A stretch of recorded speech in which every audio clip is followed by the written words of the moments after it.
One interpreter has said the author of Hebrews is about as elusive as Melchizedek. We don't know where he came from, nor where he went to. On the other hand, there are some things that we can learn. We know that the author could write good Greek. Some have argued that the Greek of Hebrews is among the best Greek language expressions that we find in the New Testament. At the same time, it is not Atticistic Greek. It is not an artificial Greek of the high classes. It's not really literary Greek. It is still koine Greek. But it is Greek that is written on a somewhat high level. We know that the author knew the Old Testament very well, which has prompted many to argue, a majority of scholars to therefore conclude that the author was a Jew.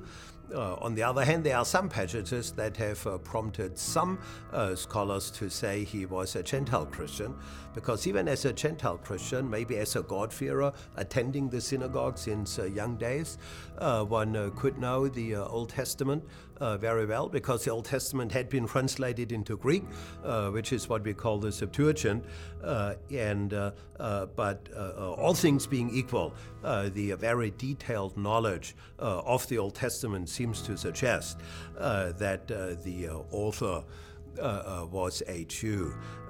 The book of Hebrews is not an epistle, is not a letter in the traditional sense. There is no letter prescript giving the name of the author and the addressees, and then a greeting and maybe a list of names that are being greeted. At the end, it is a homily, it is a sermon.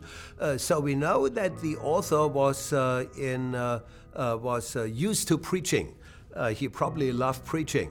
And if Hebrews is an indication, he seemed to have loved long sermons.